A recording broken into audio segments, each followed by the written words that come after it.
인간은 하나님의 은혜가 필요한 존재일까요? 이 질문은 오늘 인간으로서 근본적으로 물어야 할 우리의 질문이기도 합니다. 왜냐하면 인간은 스스로 살아갈 수 없는 미약한 존재입니다. 인간이 아무리 큰 소리 친다고 해도 인간의 힘으로 할 수 있는 건 그렇게 많지 않습니다. 그러면 오늘 이 질문에 대해 대답하자면 인간은 하나님의 은혜가 필요한 존재라는 사실입니다. 오늘 제목은 인간은 하나님의 은혜가 필요한 존재일까요? 라는 말씀을 전하려고 합니다. 인간은 스스로 살아갈 수 없는 존재이죠. 그래서 인간은 하나님의 은혜가 반드시 필요합니다. 하나님의 은혜가 없이는 우리가 살아갈 수 없는 존재라는 사실을 우리가 먼저 인식해야 합니다. 오늘 하나님의 은혜가 왜 필요하냐? 그 첫 번째 이유는요, 인간은 피조물이기 때문에 그렇습니다. 인간은 하나님께서 창조하신 피조물이기 때문에 하나님의 은혜가 꼭 필요합니다. 하나님은 창조주시고 우리 인간은 피조물이죠. 그러므로 피조물인 인간은 창조주신 하나님께서 베풀어 주신 은혜로 살아가는 존재라는 사실을 깨달아야 됩니다. 창세기 2장 7절은요 그 말씀 우리에게 하고 있죠. 2장 7절을 보면 이렇게 기록이 되어 있죠. 여호와 하나님이 흙으로 사람을 지으시고 이렇게 기록이 되어 있습니다. 하나님께서 흙으로 사람을 지으셨다. 끝난 게 아니죠. 그 이어서 하시는 말씀이 생기를 그 코에 불어 넣으시니, 생기를 불어 넣었다는 것이죠. 하나님의 생기를 불어 넣으니까 비로소 사람이 뭐라고 기록되냐면 사람이 생명이 된지라. 이 생명이라는 말은 사는 영이라는 말이죠. 누구에 의해서? 하나님에 의해서 사는 존재라는 것입니다. 그래서 우리 인간은 하나님으로부터 지음을 받았기 때문에 이 하나님이 우리를 지으셨다는 의미는요, 단순히 흙으로만 창조한 것을 말하는 것이 아니라 생기를 그 코에 불어 넣으시고 사람이 사는 영, 비로소 사는 영으로 살아갈 수 있는 존재가 되게 하시는 이가 바로 하나님이십니다. 그래서 오늘 저와 여러분에게는 반드시 하나님의 은혜가 있어야 하는 것입니다. 이번 한 주간 우리가 살아온 우리의 삶을 잘 돌아보시면 하나님이 내게 은혜를 주셨기 때문에 오늘 한 주간도 우리가 살아올 수 있었던 것입니다. 그걸 정말 뼈저리게 느끼는 사람이 은혜의 사람입니다. 두 번째 이유는요, 왜 하나님의 은혜가 필요한 존재이냐면 인간은 죄인이기 때문에 하나님의 은혜가 필요하다는 거죠. 성경은 뭐라고 말하냐면은 모든 사람이 죄를 범하였음에 하나님의 영광에 이르지 못한다라고 로마서 3장 23절에 기록합니다. 이 말은 모든 인간은 죄인이라는 것입니다. 그래서 인간은 죄인이기 때문에 죄의 문제를 스스로 해결할 수가 없습니다. 인간 스스로 자신의 죄의 문제를 해결할 수가 없는 존재입니다. 그래서 인간이 나약하고 미약한 것입니다. 그래서 죄인된 인간은 하나님의 은혜가 아니면 이 죄의 문제를 해결할 수 없습니다. 전적인 하나님의 은혜가 필요한 것이죠. 죄인된 인간을 하나님께서 구원하시기 위해서 하나님의 독생자이신 예수님을 이 세상에 보내셨잖아요. 성육신, 인카네이션, 말씀이 육신이 되어서 예수님이 세상 속으로 오신 것입니다. 왜 오셨습니까? 하나님의 은혜인 거죠. 하나님이 죄인된 인간을 구원하시기 위해서 하나님의 독생자이신 예수님이 친히 인간의 몸을 입고 이 세상 속으로 친히 강림하신 것입니다. 이것이 바로 하나님의 은혜라는 것입니다. 마태복음 1장 21절에도 기록하죠. 아들을 낳으리 이름을 예수라 하라. 그 예수가 뭐랍니까? 이는 그가 자기 백성을 그들의 죄에서 구원할 자이십니다. 예수님은 인류를 구원하시기 위해서 인간의 몸을 입고 이 세상 속으로 강림하신 것입니다. 그래서 그 예수님께서 이 세상 속에 오셔서 십자가에 못 박혀 죽으시고 부활하심으로 그 예수를 믿는 사람, 나는 예수님을 믿습니다. 나는 죄인입니다. 죄인된 나는 예수님을 믿습니다. 예수님은 내 죄를 담당하시고 십자가에 죽으셨습니다. 나는 그 예수님을 나의 구주, 나의 하나님으로 내 심령 속에 영접합니다. 이렇게 신앙 고백을 하는 사람에게는요, 어떤 은혜가 주어지냐면 죄 사함받는 은혜뿐만 아니라 하나님의 자녀로 살아가는 은혜를 경험하게 된다는 것입니다. 그래서 우리가 죄에서 구원받기 이전의 삶은 어떤 삶입니까? 악한 마귀의 종으로 일평생을 죄에 얽매여서 살아가는 것입니다. 많은 사람들이 뭐 때문에 두려워하는가 하십니까? 죄 때문에 두려워해요. 죄에 얽매여 사는 거예요. 사람이요, 거짓말을 처음에 한번 하는 것이 어렵지, 거짓말을 한번 하기 시작하면 그 거짓말이 2번, 3번, 4번째는 어떻게 됩니까? 아주 그냥 아무런 양심의 꺼리낌이 없이 거짓말을 그냥 하게 되는 것이죠. 그래서 자기가 거짓말하는 것 자체도 잘 인지하지를 못한다는 거예요. 왜 그렇습니까? 죄에 얽매여 살아가는 우리의 모습을 이야기하고 있는 것입니다. 그래서 그 죄에 얽매여서 살아가는 그 삶은요, 죄에서 구원받기 이전의 삶이죠. 그러나 예수님의 십자가의 은혜로 말미암아 죄에서 구원받은 이후의 삶은요, 하나님의 자녀로서의 은혜의 삶을 사는 것입니다. 하나님께서는요, 하나님의 자녀들에게만 은혜를 베풀어 주십니다. 예수를 믿지 않는 사람에게는 하나님은요, 눈꽃만큼도 은혜를 베풀지 않습니다. 병원에 이렇게 있으면요, 우리 같은 병실 안에 예수 믿는 사람이 3사람이고, 저희 가족까지 포함해서 3사람이고, 안 믿는 사람이 2사람이에요. 예수 믿는 사람이 훨씬 더 많죠. 가끔 그 방에 병실에 계시는 보호자 되시는 한 분이 저한테 그러는 거예요. 기도해달라. 자기들은 기도할 수 없으니까 저보고 지금 병원에 코로나 확진자가 1명, 2명씩 나오기 시작하거든요. 같은 병실에 있는 어느 집사님 한 분이 자기가 기도하고 있다고. 이 병실에 있는 모든 사람들이 코로나에 걸리지 않기 위해서 기도하고 있다. 그러니까 그 예수 안 믿는 분들이 뭐라고 하냐면 꼭 좀 기도해달라고. 기도할 때 꼭 우리를 위해서도 기도해달라고. 그냥 지나가는 말 하는 것이 아니라 간절함으로 기도해달라고. 제가 그 이야기를 들으면서 그런 생각이 들었어요. 그 사람들에게 하나님 은혜를 베풀어 주시는 것이 아니라 예수 믿는 사람들로 인해서 그 사람도 더불어 예수 믿는 사람으로 인하여 하나님의 은혜를 경험할 수 있게 되는 것이죠. 이게 참 놀라운 것입니다. 의외로 여러분, 예수 안 믿는 분들이요, 어떤 어려움을 당하고 삶의 어떤 고난을 당하면요, 예수 믿는 사람들에게 부탁을 해요. 나를 위해서 기도해달라.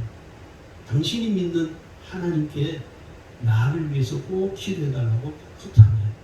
저는 그런 이야기를 들을 때마다 무엇을 이렇게 감사하게 되냐면, 하나님이 살아 계시다는 그 사실을 저들도 알고 있구나. 아는 것이죠. 믿지 않을 뿐이죠. 저들도 하나님이 계시다는 사실, 하나님이 믿는 자들에게 은혜를 베풀어 주시는 그 하나님이 살아 계신 것을 그 안 믿는 사람들도 알고 있다는 거예요. 오늘 하나님께서는요, 우리가 죄에서 구원받은 하나님의 자녀로 살아가기 때문에 오늘 저와 여러분에게 끝없는 은혜를 수없이 부어주시는 하나님이십니다. 그 다음에 3번째는요, 인간은 하나님의 말씀으로 살아야 하기 때문입니다. 인간이라는 존재는 여러분, 처음 하나님이 창조하실 때부터 하나님의 말씀으로 살아가도록 창조가 되어 있습니다. 이게 놀라운 비밀이죠. 사실은 인간은 하나님의 말씀으로 사는 존재예요. 하나님의 말씀으로 사는 인간이 가장 지혜로운 삶을 사는 것입니다. 마태복음 4장 4절 우리가 잘 아는 말씀이죠. 사람이 떡으로만 살 것이 아니요 하나님의 입으로부터 나오는 모든 말씀으로 살 것이라. 하나님께서 오늘 하나님의 말씀을 통해서 인간이 살아가야 할 존재라는 사실을 예수님이 친히 우리에게 가르쳐주고 계신 거죠. 문제는요, 오늘 인간이 하나님의 말씀을 듣지 않기 때문에 불행이 시작된 거예요. 우리 인간들이 하나님의 말씀을 듣지 않기 때문에 불행이 시작된 거예요. 단순히 아담과 하와에게만 해당되는 이야기가 아니라 오늘 우리 모든 인간에게 해당되는 이야기입니다. 그래서 우리가 하나님의 은혜가 충만한 삶을 살아가려면 우리가 먼저 해야 될 일이 뭐냐면 하나님의 말씀으로 살아야 된다는 사실입니다. 신명기 8장 3절에도 똑같은 이야기를 해요. 예수님이 하신 말씀과 비슷한 얘기를 사람이 떡으로만 사는 것이 아니요 여호와의 입에서 나오는 모든 말씀으로 사는 줄을 내가 알게 하였습니다. 오늘 우리는 하나님의 말씀으로 사는 사람들이에요. 오늘 저와 여러분이 하나님의 말씀으로 살아갈 수 있기를 주님으로 축원합니다. 자, 그렇다면 우리가 이렇게 하나님의 은혜가 필요한 존재인 이유가 인간이 피조물이기 때문이고 또 죄인이기 때문이고 그리고 인간이 하나님의 말씀으로 사는 존재로 창조되었는데, 그런데 문제는요, 우리가 늘 하나님의 은혜가 충만한 삶을 살아가지 못하잖아요. 그 이유는 뭐냐면 내가 항상 하나님의 은혜가 충만한 삶을 살아가지 못하도록 나를 얽어매는, 다시 말해서 나를 그렇게 살아가지 못하도록 방해하는 영적 장애물들이 있다는 사실입니다. 이것을 우리가 간과하고 있기 때문에 오늘 예수 믿는 우리가 하나님의 은혜로 살아가는데 너무 힘이 든 거예요. 이걸 잘 이해하고 깨닫게 되면요, 하나님의 은혜를 따라 살아가는 데 있어서 큰 걸림돌은 되지 않습니다.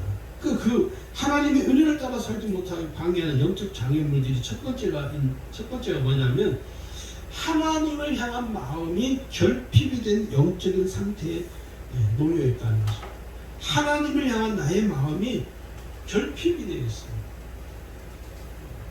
늘 하나님을 우리가 갈망하지 않잖아요.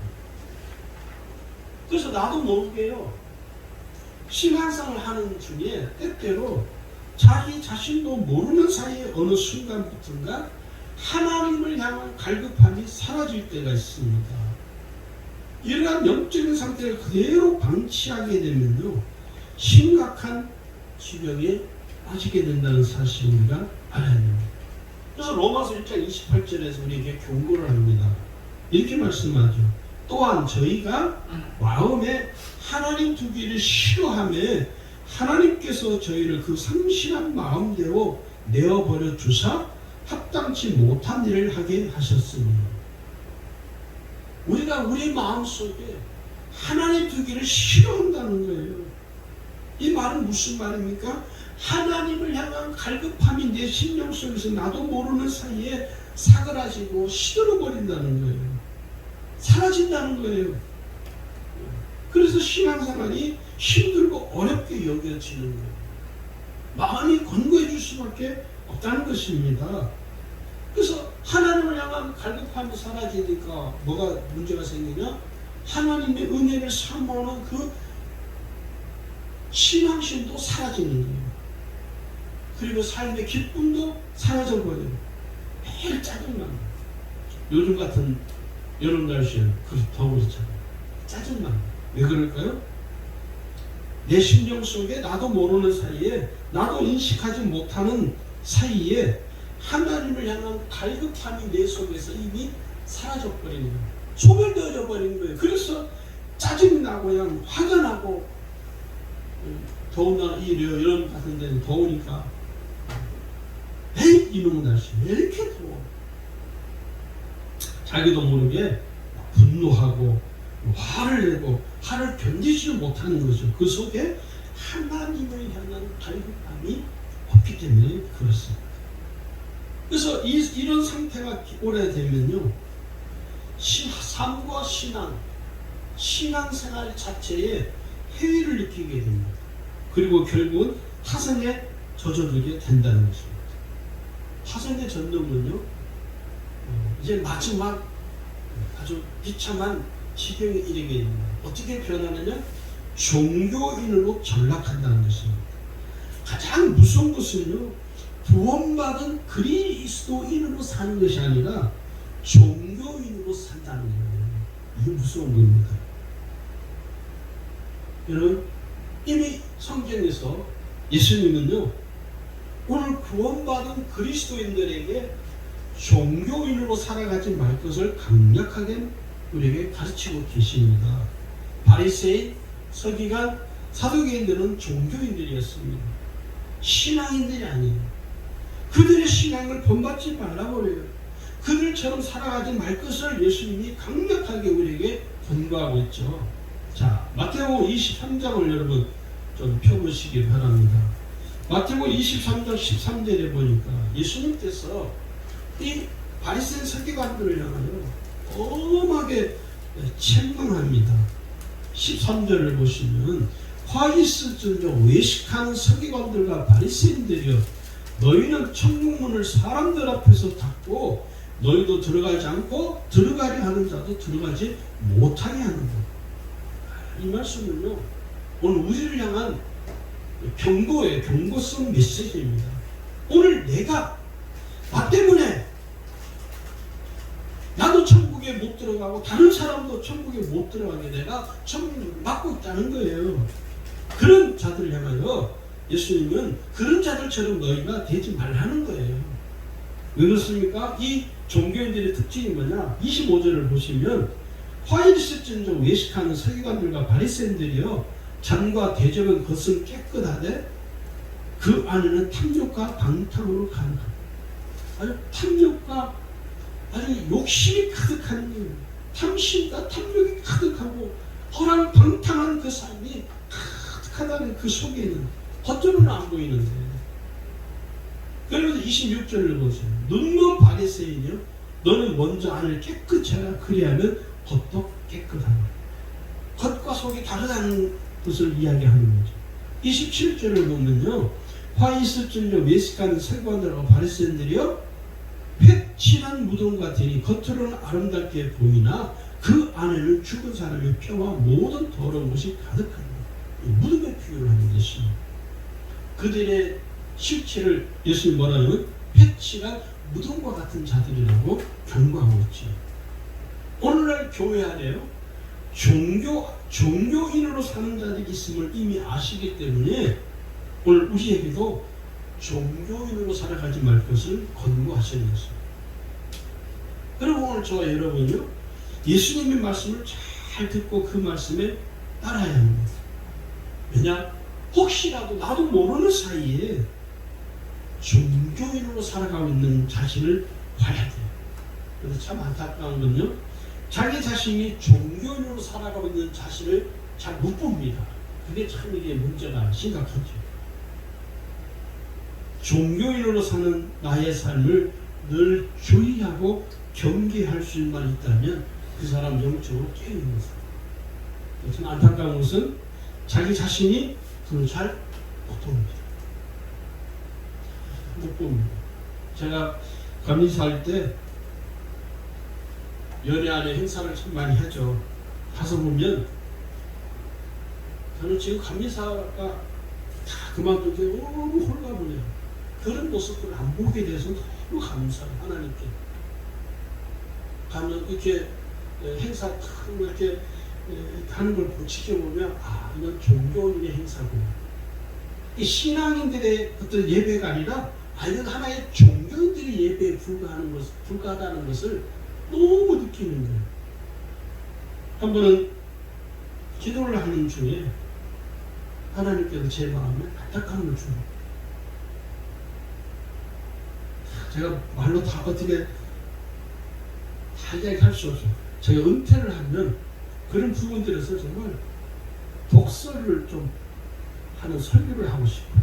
왜냐? 독설이 아니라 너무 그런 이 종교인으로 살아가는 우리의 모습을 너무 많이 보다 보니까 이게 정말 속에서 막 이런 게 올라와요. 근데 제 마음에 어떤 그 모임에 가서 설교를 하는 계기가 있었습니다. 이 비슷한 설교를 한번 한 적이 있어요. 그랬더니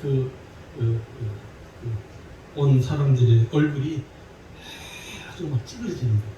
얼굴이 불글하고 막 씩씩거리고, 제가 그때 깨달았습니다.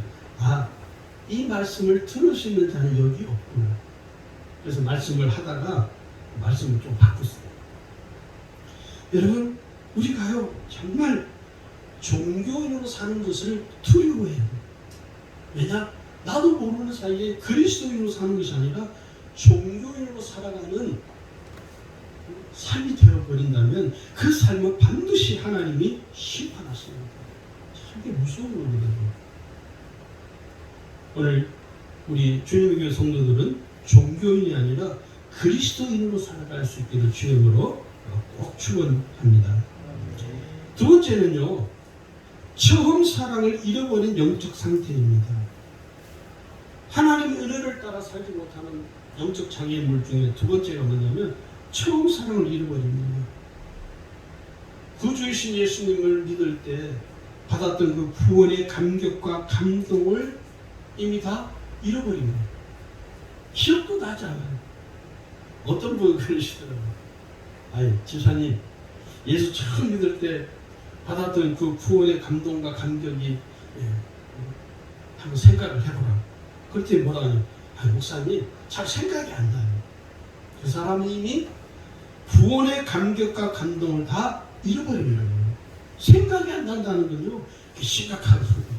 생각도 안 난다는 건 소멸되어져 버린 것이죠. 은혜가 사라져버린 것이죠. 이건 심각한 영적인 무기력과 영적인 무능력에 휩싸이게 됩니다. 매우 위험한 상태에 이르게 된다는 사실이죠. 이러한 영적인 상태가 오랫동안 지속될수록 예수님과는 점점 멀어집니다. 예수님과는 정말 점점 더 멀어지게 된다는 사실을 우리가 깨달아야 됩니다.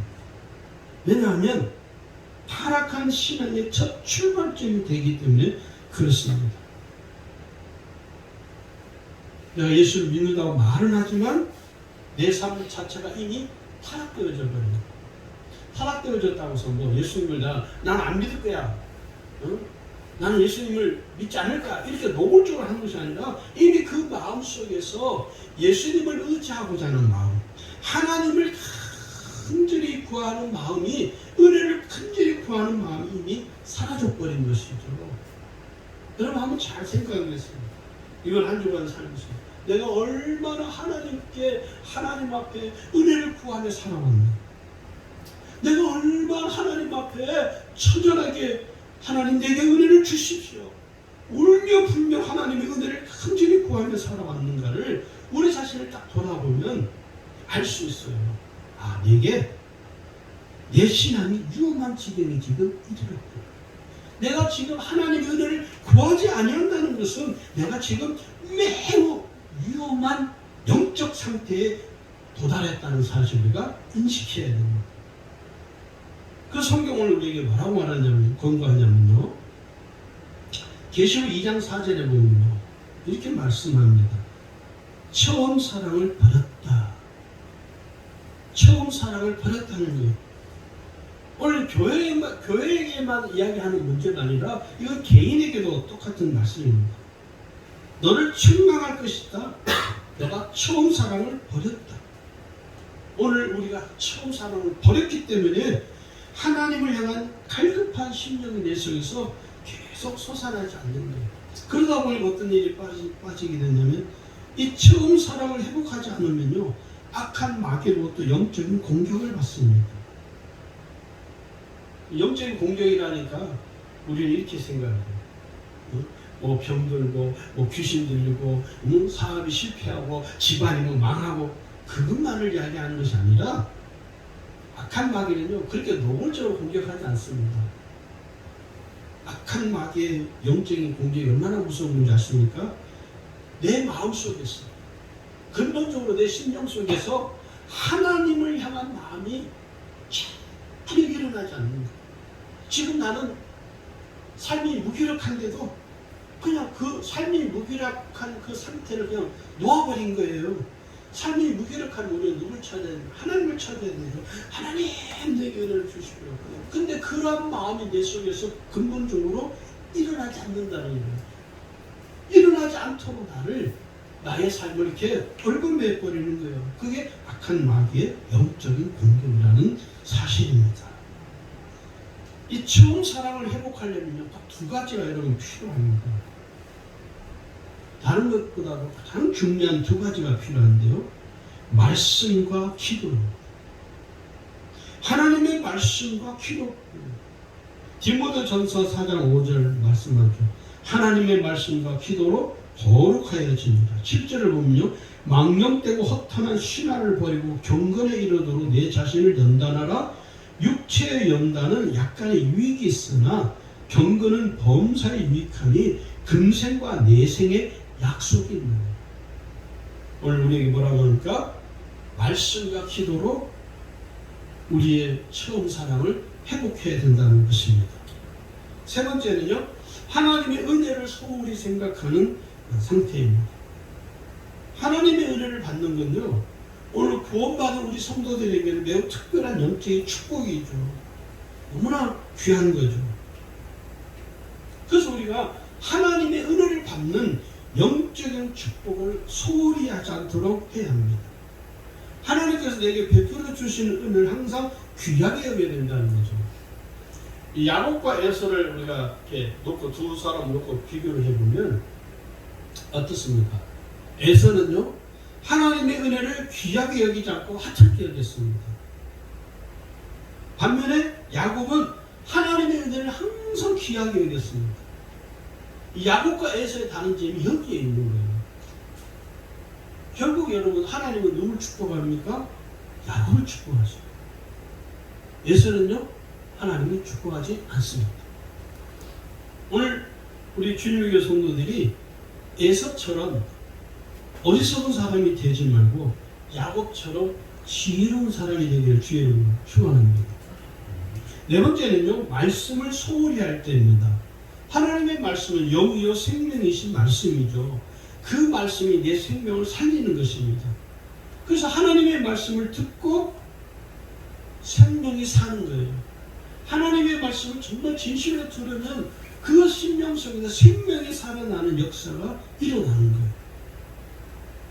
저는 이 말씀을 꼭 전할 때마다 꼭 이야기하는 간증이 하나 있어요. 전주에 가서 제가 집회를 선교단체에 사는 훈련학교 이렇게 강사로 가서 인도할 때입니다. 그는 이제 집회가 아니고 이제 다 오셔서 영성 훈련하는 사람들이 모여서 거기 속에는 목사님도 계시고 장로님도 계시고 권사님도 계시고 안수 집사님도 계시고 일반 소리 집사님도 계시고 청년들도 있고 학생들도 있고 거기 전라북도 전주에 있는 성결교회 제가 해마다 이제 거기 강사로 갔습니다. 또 한 번은 강의가 제가 두 타임이기 때문에 강의 한 타임을 끝나고 점심시간이 돼서 식사를 이렇게 하고 있는데 어느 연세가 한 50대 중반 되는 남성분이 저에게 오셔서 목사님 감사하다고 저를 보고 인사하자마자 목사님 너무 감사하다고 무슨 소린가 그러시냐고 나는 강의를 잘 들어서 감사하다 그런 생각을 했거든요. 그런데 그분이 이어서 하시는 말씀이 목사님 오늘 제가 목사님 말 설교를 듣는 중에 제 몸에 아픈 이 병이 깨끗이 나았습니다. 그 이야기를 하는 거예요. 저도 놀랐습니다. 저도 그런 말씀을 전하는 그런 분들이 간혹 낯선 병고침을 받았다는 분이 한 두서너 분 있거든요. 그러면서 자기가 밥 먹으면서 제 옆자리에 와가지고 목사님 너무 고맙다고 제 손을 콕 잡으면서 제가 그랬어요. 제게 고마운 것이 아니라 하나님께 감사하십시오. 하나님의 말씀을 당신이 귀하게 여기고 듣기 때문에 하나님이 말씀을 듣는 당신을 통해서 하나님이 치유의 은혜를 베푸신 것입니다. 그리고 제가 두 번째 이제 오후 시간에 점심 먹고 쉬는 시간 끝나고 오후 시간에 올라와서 그 강의하기 전에 그 이야기 했어요. 저기 앉아 계시는 분이 오전에 제 강의를 듣고 하나님의 말씀을 듣고 자신의 병에 치유받았습니다. 여러분 저분에게 박수 한번 해주세요. 모든 분들이 하나님 감사합니다. 여러분 하나님의 말씀은요 우리가 생각하는 것보다 훨씬 더 강력한 능력이 있다는 것을 여러분 믿으셔야 됩니다. 깨달으셔야 됩니다. 세상 사람들 여러분 하나님 말씀을 듣습니까? 안 듣습니다. 관심도 없습니다. 그들은 하나님의 말씀이 얼마나 위대한지를 모르기 때문이죠. 그러나 우리는 하나님의 말씀이 얼마나 강력한 말씀인지 우리는 알잖아요. 위대한지를 알잖아요. 그래서 구원받은 성도들에게 가장 영광스러운 은혜는 뭡니까? 내가 하나님의 말씀을 들을 수 있다는 거예요. 이거보다 더 영광스러운 일이 어디 있습니까? 나 같은 죄인이 거룩하신 하나님의 말씀을 듣는다는 그 자체가 얼마나 귀하냐면 이보다 더 귀하고 큰 은혜는 없습니다. 왜냐하면 하나님의 말씀을 듣는 나에게 말씀의 은혜를 경험할 수 있는 은혜가 주어지기 때문입니다. 그래서 여러분 하나님의 말씀을 듣는 것을 기쁨으로 사모하며 들으셔야 됩니다. 할렐루야. 그 다음에 다섯 번째는요 기도로 살지 못할 때입니다. 기도는 강력한 영적 능력이죠. 기도는 우리는 다른 말로 호흡이라고 영적 호흡이라고 그러죠. 구원받은 성도가 기도하지 않는 것은 영적 호흡이 멈춘 것입니다. 육신은 살아있지만 육신은 살아서 움직이지만 팔은 움직이고 다리도 움직이고 입도 움직이고 하지만 그 영은 죽은 것과 다름이 없다는 거예요. 기도하지 않는 사람. 그런 말이 있습니다. 교회 안에서 기도하지 않는 자들과는 말을 하지 마. 기도하지 않는 자들과는 밥을 함께 먹지 마.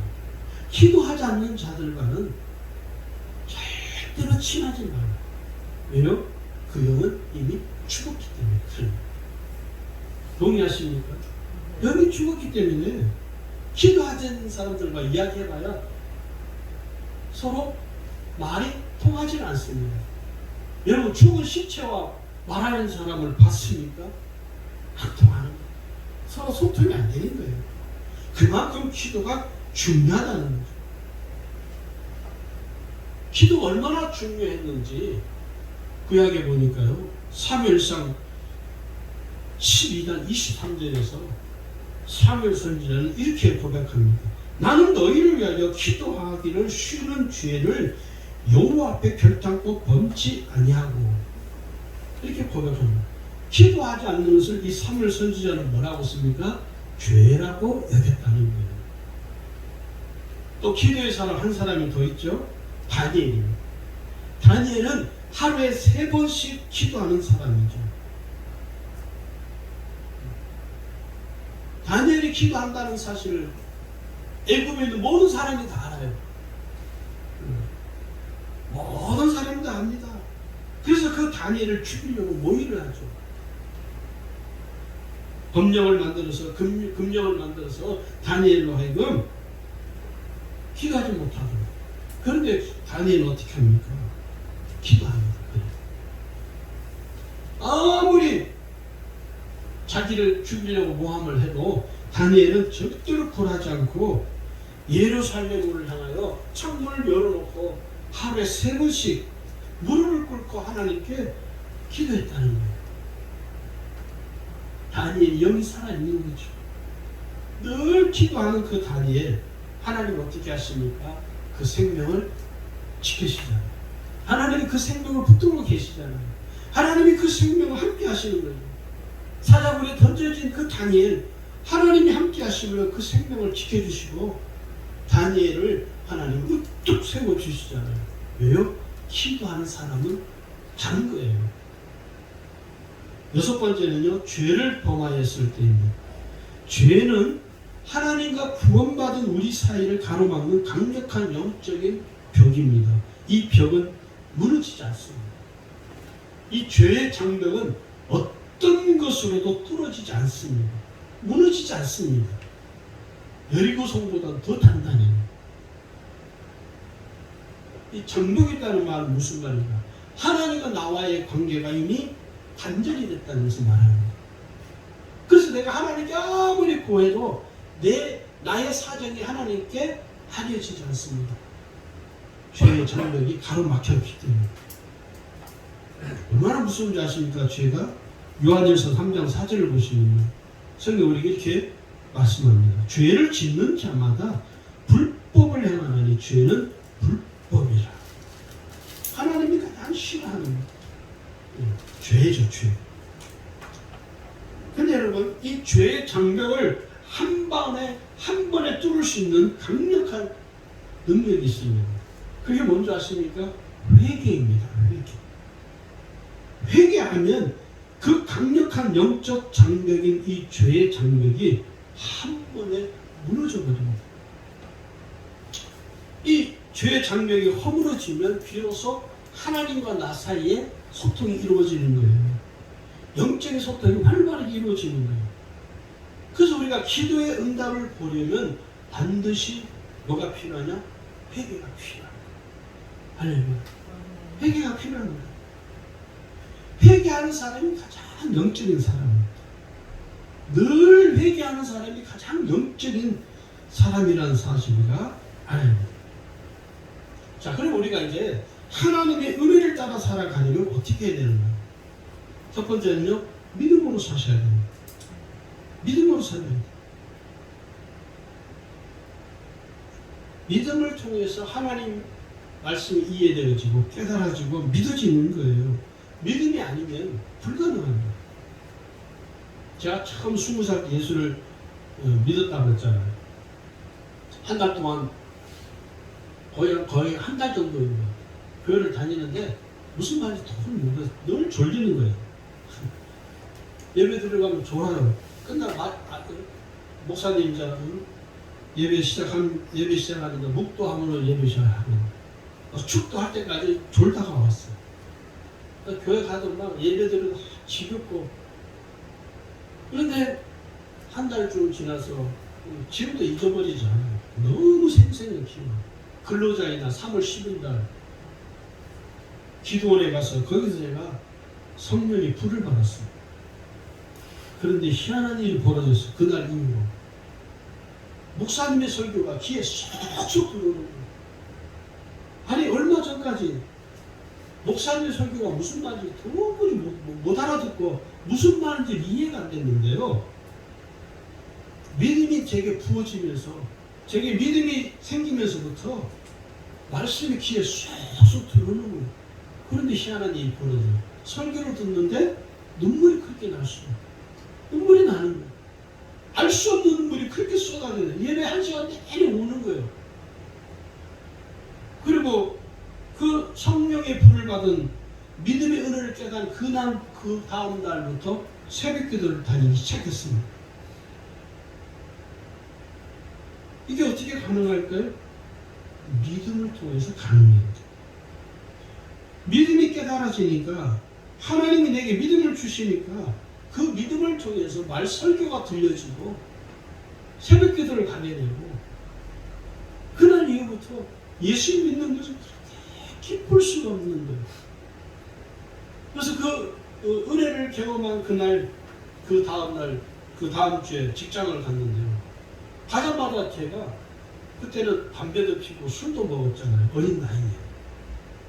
근데 그렇게 은혜 받고 성령의 불을 받고 난 이후로 술, 담배 그날 이후로 완전히 다 끊어버리고 그러니까 회사에서 같이 일하는 직장 동료들이 야, 너 왜 담배 안 피냐? 아, 나 이제 예수 믿어. 야, 너 왜 술 안 먹냐? 아, 나 이제 예수 믿어.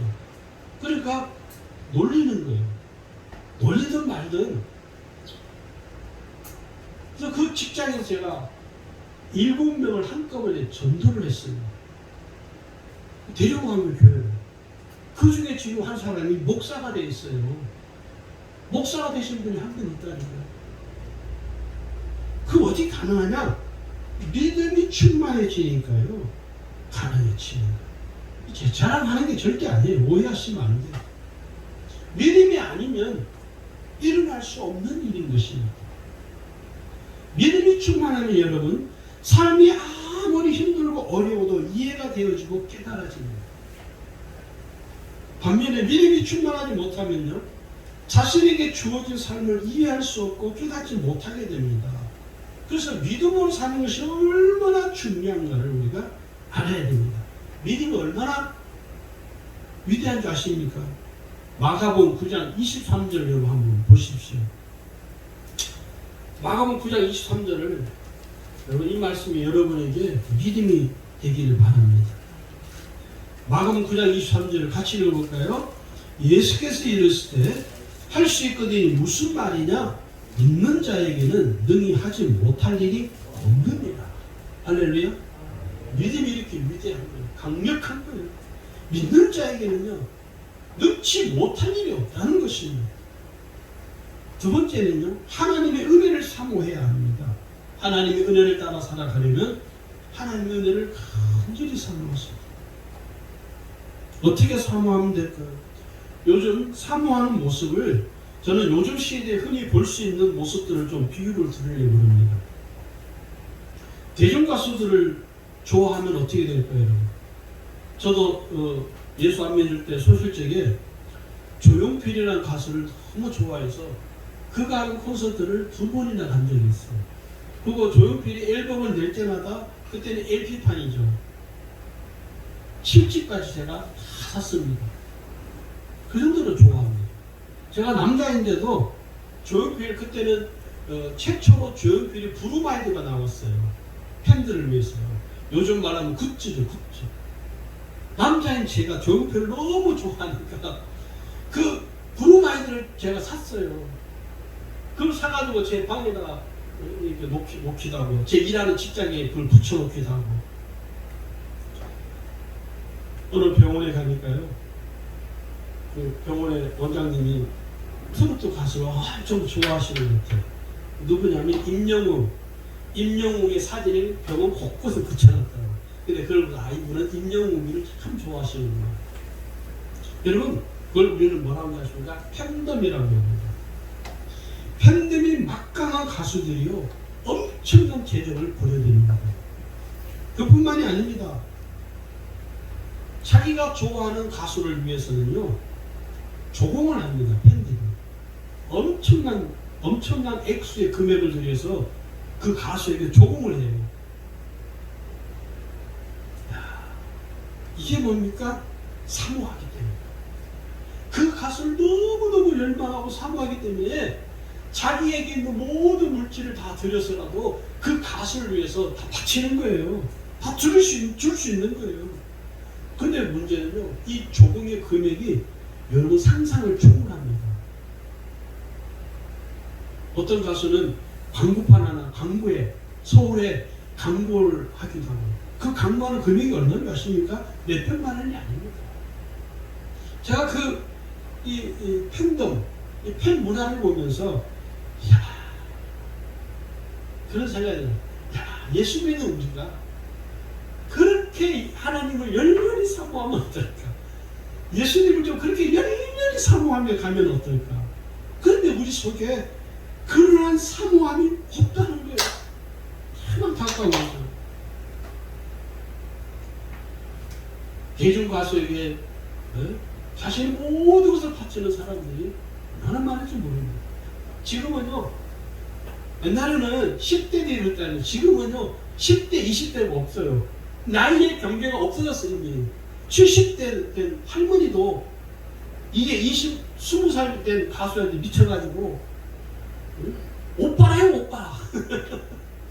할머니가 자기 손주보다 더 어린 그 가수한테 오빠래, 오빠래. 왜 오빠라고 하냐니까 노래를 잘하기 때문에 오빠라고 불러야 한다는 거예요. 그걸 어떻게 우리가 비난할 수 있습니까? 미쳐버리는 거죠. 미쳐버리는 거죠. 가수에게 미쳐버리는 거예요. 미쳐버리는 거예요. 근데 우리는 한번 생각해 보세요. 저 여러분 솔직히 냉정하게 생각해 보세요. 한번 생각해 보세요. 저와 여러분이 그 대중가수에게 미치는 사람들처럼 하나님께 정말 미칩니까? 하나님께 내 삶을 다 드릴 수 있습니까? 그렇지 못하거든요. 참 부끄러운 거죠. 부끄러워. 그렇지 못한 것이 오늘 우리 그리스도인들의 모습이라는 것입니다. 참으로 씁쓸하게 여겨지기도 하고 시대가 가면 갈수록 이 모습이 더 심각해진다는데 문제가 있다는 거예요. 제가 처음 예수 믿을 때만 해도요, 그 시절에는 모든 교회 성도들이 신앙이 매우 뜨거웠습니다. 그래서 1년에 수차례의 부흥회가 교회마다 열렸어요. 부흥회가 열릴 때마다 교회는 수많은 성도들이 참석합니다. 그 교회 성도만 참석하는 것이 아니라 다른 교회 성도들도 참석하고 있죠. 하나님의 은혜를 사모하는 사람들이 수없이 모였죠. 그리고 여름과 겨울의 방학 시즌에는요, 기도원마다 사람들이 넘쳐났습니다. 발 디딜 틈이 없었으니까요. 저도 여름 휴가를 휴양지로 가지 않고 기도원에 가서 지낸 적이 많습니다. 수도 없이 많습니다. 저처럼 여름 휴가를 기도원에 와서 은혜를 사모하고 은혜를 받으려 하는 사람들이 그 시대에는요, 정말 이런 많을 수 없이 모였습니다. 그래서 기도원에 가면요, 인산일을 했습니다. 하고 들어갈 자리가 없어요. 창문을 다 뜯어놓고 밖에서 집회를 참석하기도 하고, 강사 목사님 설교를 사모하면서 듣고, 사모하면 너무 사모함이 강하다 보니까 그 강대상 바로 목사님 코 앞에까지 사람들이 앉아서 설교를 듣고, 그 여름철에 모기에 물려 잠자면서도 불편하다고 불만을 터뜨리지 않고 오히려 감사하는 그런 뜨거움이 우리 한국교회에 얼마 전까지 있었어요. 그러나 오늘날 한국교회를 바라보면 그러한 모습은 전혀 온데간도 없이 사라져버렸습니다. 예배에 나와 있어도 멍하고 앉아있다가 가고, 찬양을 해도 목소리로만 찬양하고, 기도를 해도 딴 생각이 사로잡혀 있고, 은혜를 간절히 사모하는 그 모습들이 사라진 것 같아서 안타까웠다는 거죠. 목사들이, 설교자들이 열심히 준비해서 강단에 서서 설교를 해도 잘 듣는 이가 없다는 겁니다. 없다는 거예요. 잘 듣지 않는다는 거예요. 한국교회에 예배다운 예배가 사라진 지가 오래되었다는 것이죠. 그래서 우리 한국교회가 회복해야 될 것이 뭐냐? 회개입니다. 무슨 행사를 크게 하고 그게 중요한 것이 아니에요. 회개 운동이 일어나야 돼요. 회개하지 않는 이상 한국교회는 가망이 없습니다. 한국교회가 유럽처럼 될 가능성이 100%예요. 유럽에 있는 교회들이 이 회개하지 않기 때문에, 회개하는 역사가 일어나지 않음으로 인해서 지금 유럽은요, 교회는 이미 다 소멸되고 말았다고 과언이 아닙니다. 마지막으로는요, 은혜 받은 대로 사셔야 됩니다. 구원받은 성도들에게는요, 하나님의 은혜가 임하죠. 그래서 구원받은 성도는 어떻게 살아야 되느냐? 하나님의 은혜로 살아야 됩니다. 하나님께 은혜 받은 대로 살아야 됩니다. 은혜 받은 대로 사는 삶이 가장 온전한 신앙생활입니다. 바울이 이렇게 고백하죠. 바울의 이 고백이 저와 여러분의 고백이 됐으면 좋겠습니다. 고린도전서 15장 9절 10절입니다. 거기 한번 보시죠. 나는 사도 중에 가장 작은 자라 나는 하나님의 교회를 박해하였으므로 사도라 칭함받기를 감당하지 못할 자니라. 그러나 내가 나된 것은 하나님의 은혜로 된 것이니 내게 주신 그의 은혜가 헛되지 아니하여 내가 모든 사도보다 더 많이 수고하였으나 내가 한 것이 아니요 오직 나와 함께 하신 하나님의 은혜로라.